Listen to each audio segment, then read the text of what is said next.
নমস্কার, welcome to পুতুল ভান্ডারিস kitchen. এই সবজির নিরামিষ পাতুরি খেতে হয় দুর্দান্ত। একদিন খেলে তোমাদের রোজ খেতে ইচ্ছে করবে। পাতুরিটা এতটাই সুস্বাদু হয়। খুবই সহজভাবে দেখাবো, আজকে সম্পূর্ণ নিরামিষ একটা সবজি দিয়ে পাতুরি করব। অনেক রকম পাতুরি তোমরা খেয়েছো, কিন্তু এই পাতুরিটা যদি তোমরা একদিন খাও তোমাদের বারবার এইভাবে পাতুরি বানিয়ে খেতে ইচ্ছে করবে। আর এই পাতুরিটা দেখতেও যেরকম সুন্দর হয়, এটা খেতেও অসম্ভব সুস্বাদু হয়। আর খুব বিশেষ কোনো উপকরণ লাগে না। এই পাতুরিটা যেদিন তোমরা বানাবে, এক থালা গরম ভাত এরকম পাতুরি দিয়েই মেখে তোমরা খেয়ে নিতে পারবে। এই পাতুরিটা থাকলে সেদিন তোমাদের নিরামিষ খেতে ইচ্ছে করবে, আমিষ খেতে ইচ্ছেই করবে না। তা পাতুরি বানাবার জন্য আমি নিয়েছি কলা পাতা। কলা পাতাগুলোকে খুব পরিষ্কার করে ধুয়ে নিয়েছি, 3-4 বার করে ধুয়েছি একেবারে। কলা পাতার মধ্যে প্রচুর পরিমাণে নোংরা থাকে, তাই রান্না করার আগে খুব ভালো করে ধুয়ে নিয়েছি। ধুয়ে নেওয়ার পরে এভাবে ছোট ছোট করে কেটে এটাকে আমি কিছুক্ষণ রোদে রেখে দিয়েছিলাম, তাই বেশ কিছুটা নরম হয়ে গেছে। কিন্তু এটাকে আমাকে আরও নরম করতে হবে, তা নাহলে কিন্তু এগুলো ভাঁজ করার সময় ফেটে যেতে পারে।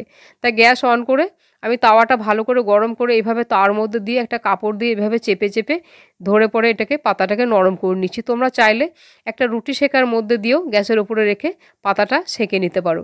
রোদে রেখেছিলাম তাই বেশ কিছুটা নরম হয়ে গেছে। আবার একটা দেখাচ্ছি, রোদ যদি না থাকে তোমরা ডাইরেক্ট এভাবে তাওয়ার মধ্যে দিয়ে পাতাটাকে এইভাবে সেঁকে নেবে, বা রুটি সেকার মধ্যে দিয়েও সেঁকে নিতে পারো।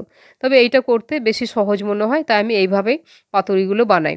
পাতাগুলো রেডি করে নিচ্ছি। এখন পাতুরির জন্য মশলা বানাবো। 1 চামচ পরিমাণে দিয়ে দিলাম সাদা সর্ষে, এর পরিবর্তে কালো সর্ষেও দেওয়া যাবে। আর 1 চামচ দিয়ে দিলাম পোস্ত। সর্ষে পোস্তগুলো শুকনো অবস্থায় একবার ঘুরিয়ে নিয়েছি। এখন এর মধ্যে দিয়ে দিচ্ছি 5-6টা কাজু বাদাম, আর এখানে দিয়েছি অল্প একটু কোচানো নারকেল।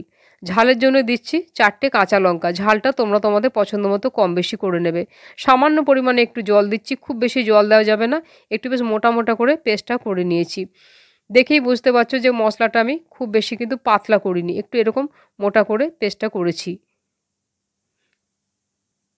আর এই মিক্সি বাটিটা ধুয়ে খুব সামান্য 1 চামচ পরিমাণে জল দিচ্ছি, খুব বেশি এতে জল দেওয়া যাবে না। কালারের জন্য দিচ্ছি খুব সামান্য পরিমাণে একটু কাশ্মীরি লঙ্কার গুঁড়ো। আর একেবারে সবজির পরিমাণ বুঝে আমি নুনটা দিয়ে দিলাম। 1 চামচে 1/2 চামচ দিচ্ছি হলুদের গুঁড়ো। আর এখানে দিচ্ছি 4 চামচে 1 চামচ পরিমাণে চিনি। পাতুরিটা একটু ঝাল মিষ্টি হলে খেতে বেশ ভালো লাগে। 1 চামচ দিয়ে দিলাম সর্ষের তেল। এখন এই সমস্ত উপকরণগুলো খুব ভালো করে মশলাটাকে মিশিয়ে নেব। এটাকে এইভাবে মিশিয়ে যদি 10 মিনিট রাখা যায়, তাহলে যে আমি গুঁড়ো মশলাগুলো দিলাম একেবারে মশলার মধ্যে খুব ভালো মিশে যাবে। সর্ষের তেল দিয়েছি, মশলাটা বেশ সুন্দর লাগবে খেতে। আজকে আমি করব সম্পূর্ণ নিরামিষ ফুলকপির পাতুরি। যারা ফুলকপির পাতুরি খেয়েছো তারা তো জানোই যে এটা কত সুস্বাদু হয়। আর যারা খাওনি তারা এইভাবে এই রেসিপিটা দেখার পরে একদিন ফুলকপির পাতুরিটা খেয়ে তোমরা দেখবে খেতে একেবারে দুর্দান্ত লাগে।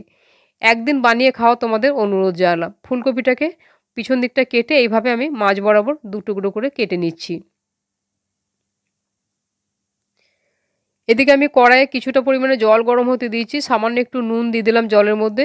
গ্যাসের আঁচ বাড়িয়ে দিয়ে আমি অর্ধেকটা ফুলকপির পাতুরি করব, তার জন্য অর্ধেকটা ফুলকপি এইভাবে দিয়ে এখন এটাকে আমি 2 মিনিটের জন্য ঢাকা দিয়ে দেবো। ঠিক 2 মিনিট পরে আমি ঢাকাটা খুলে দিচ্ছি। ঢাকাটা খুলে ফুলকপিটাকে একবার উল্টে দেব।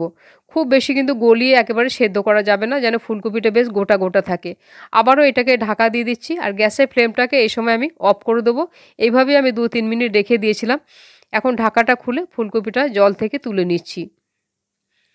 জল থেকে তুলে নেওয়ার পরে এটাকে খুব ভালোভাবে ঠান্ডা করে নিয়েছি, আর একেবারে জলটা ভালো করে মুছে নিয়েছি। এর মধ্যে আমি জল রাখিনি। এখন একটা ছুরি দিয়ে এইভাবে খুব কুচি কুচি করে কেটে নিচ্ছি। তোমরা চাইলে বটি দিয়েও কুচি কুচি করে কাটতে পারো, বা বড় গ্রেটারে করে একটু মোটা মোটা করে গ্রেট করেও নিতে পারো। তবে একেবারে খুব মিহি করে গ্রেট করলে ভালো হবে না, বা পেস্টও করা যাবে না। একটু বেশ যেন ফুলকপিগুলো ছোটো ছোটো টুকরোগুলো দেখা যায় বা মুখে পড়লে বোঝা যায়, সেরকমভাবে এটাকে কুচিয়ে কেটে নিতে হবে। এই পিছনের অংশটা ফেলে দিচ্ছি। আবারও এভাবে ছুরি দিয়ে একটু যেগুলো বড় বড় ছিল সেগুলো একটু করে ছোট করে দিচ্ছি। ফুলকপি খুবই নরম, তাই বেশ কিছুটা সেদ্ধ হয়ে আছে, তাই কাটতে অসুবিধা হয়নি। ফুলকপিগুলো দেখো, দেখে বোঝা যাচ্ছে বেশ একটু গোটা গোটা আছে। এরকমভাবেই ফুলকপিটাকে রাখতে হবে, তাহলে এগুলো মুখে পড়লে খেতে বেশ ভালো লাগে। যে মশলাটা আমি 10 মিনিট ধরে রেডি করে রেখেছিলাম সেই মশলার মধ্যে এই জল ঝরানো ফুলকপিগুলো দিয়ে দিলাম। একটা টমেটো নিয়েছি, টমেটোর বীজগুলোকে দেখো ফেলে দিয়েছি, এর মধ্যে কোনো বীজ রাখিনি। বীজগুলো দিলে মশলাটা নরম হয়ে যাবে।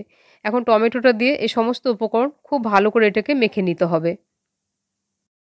এখন অনেকেরই ফুলকপি খেতে আর ভালো লাগছে না, তবে এই পাতুরিটা যদি তোমরা একদিন বানিয়ে খাও, ফুলকপি এখন তোমাদের রোজই খেতে ইচ্ছে করবে। দেখো মাখাটা বেশ এরকম একটু শুকনো শুকনো করেই মেখে নিয়েছি, তোমরা চাইলে হাত দিয়েও মেখে নিতে পারো। খুব ভালোভাবে এটাকে মেখে নিয়েছি। এখন তাহলে চলো পাতুরিগুলো আমি বানাবো। তার জন্যে কলা পাতাগুলোকে প্রথমে রেডি করে নিয়েছি। এখন কলা পাতার মধ্যে এরকম একটা বড় চামচের বেশ ভরে ভরে 1 চামচ দিয়ে দিলাম। যেরকম সাইজে তোমরা করতে চাও সেরকম পরিমাণে এভাবে ভেতরে দিয়ে চামচ দিয়ে একটুখানি সেট করে দিলাম। এর মধ্যে একটা কাঁচা লঙ্কাকে চেরা এভাবে মাঝখানে একটু চেপে বসিয়ে দিলাম। আর খুব সামান্য পরিমাণে 1-2 ফোঁটা তেল, এখানে সর্ষের তেল দিয়ে দিলাম। এখন কলা পাতাটা যেহেতু নরম হয়ে আছে, তাই ভাঁজ করতে কোনো অসুবিধা হবে না। এভাবে 2 পিঠ ধরে ভাঁজ করে আবারও এদিকে 2 দিক দিয়ে ধরে ভাঁজ করে দিলাম। যারা পাতুরি বানাও তারা তো জানোই এভাবে কলাপাতা ভাঁজ করা খুব সহজ। আর যারা পাতুরি কোনোদিন বানাওনি তারা ভালো করে দেখে নাও, এভাবে কলাপাতাটাকে ভাঁজ করে সুতো দিয়ে এভাবে একটা গিঁট দিয়ে দেবে, তাহলেই এটাকে আর খুলে বেরিয়ে আসবে না। এটা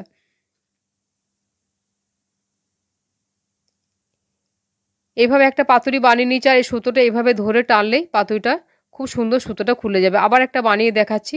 আবার ওইভাবে 1 চামচ, আমি বড় চামচে 1 চামচ দিয়ে একটু ভালোভাবে সেট করে দিলাম। আর একটা চেরা কাঁচা লঙ্কা দিয়ে দিলাম, এখানে ভালোভাবে একটু চেপে বসিয়ে দিলাম। আর সামান্য 2-4 ফোঁটা এখানে সর্ষের তেল দিয়ে আবারও কলা পাতাটাকে এইভাবে দুদিক থেকে ধরে প্রথমে এইভাবে ধরলাম, তারপরে আবার নিচে থেকে আর উপর থেকে এইভাবে এটাকে ভাঁজ করে দেবো। পাতুরি বানানো খুবই সহজ। আবারও এটাকে সুতো দিয়ে বেঁধে দিচ্ছি।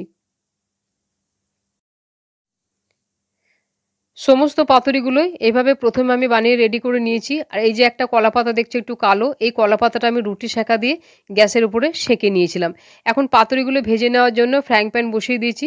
ফ্রাইং প্যানের মধ্যে 1 চামচ পরিমাণে সর্ষের তেল দিচ্ছি। পাতুরি সর্ষের তেলে ভাজলে বেশি সুস্বাদু হয়, আর খুব বেশি তেলও লাগে না। এখন সমস্ত পাতুরিগুলো আমি প্যানের মধ্যে দিয়ে দিচ্ছি। আজকের এই ফুলকপির পাতুরিটা যদি তোমাদের ভালো লাগে, প্লিজ একটা লাইক, শেয়ার, কমেন্ট করবে। আর প্লিজ আমার চ্যানেলটিকে সাবস্ক্রাইব করে তোমরা আমার পাশে থাকবে। এখন গ্যাসের আঁচ কমিয়ে দিয়ে এটাকে 3 থেকে 4 মিনিটের জন্য ঢাকা দিয়ে দেবো। প্রায় 4 মিনিট পরে আমি ঢাকাটা খুলছি। কম আঁচে একটু সময় নিয়ে পাতুরিগুলো ভাজতে হবে। যত কম আঁচে ভালো করে ভাজতে পারবে, ততই ভেতর থেকে পাতুরিটা ভালো ভাজা হবে আর খেতেও বেশ ভালো লাগবে। সমস্ত পাতুরিগুলো আমি একবার ওইভাবে উল্টে দিচ্ছি। এই পিঠটা দেখো একেবারে সোনালি কালার হয়ে গেছে। এই পিঠটাকেও একইভাবে ভেজে নিতে হবে। সমস্তগুলো উল্টে দেওয়ার পরে আবারও 3 থেকে 4 মিনিটের জন্য কম আঁচে ঢাকা দিয়ে রাখছি। প্রায় 4 মিনিট পরে আবারও ঢাকা খুলে দিচ্ছি। দেখো কত ফোলা ফোলা হয়েছে পাতুরিগুলো, দেখেই বুঝতে পারছো। আর 2 পিঠটায় একেবারে সুন্দর একটা সোনালি কালার চলে এসছে। যতক্ষণ এরকম সোনালি কালার হচ্ছে ততক্ষণ ভাববে যে পাতুরিগুলো খাওয়ার জন্য রেডি হয়নি। এখন সুন্দর 2 পিঠ ভাজা হয়ে গেছে, এগুলো খাওয়ার জন্য একেবারেই রেডি হয়ে গেছে। খুব সুন্দরভাবে এগুলো ভাজা হয়ে গেছে। গ্যাসের ফ্লেম অফ করে দিয়ে একটা থালার মধ্যে এগুলো আমি তুলে নিয়েছি। দেখতে কত সুন্দর হচ্ছে। এখন কেমন হয়েছে ভেতরটা সেটা একটা খুলে আমি দেখাচ্ছি। দেখো 2 পিঠ কি সুন্দর ভাজা হয়েছে। এটা গরম ভাত দিয়ে খেতে একেবারে দুর্দান্ত লাগে। আজকের পাতুরির রেসিপিটা সম্পূর্ণ দেখার জন্য ধন্যবাদ।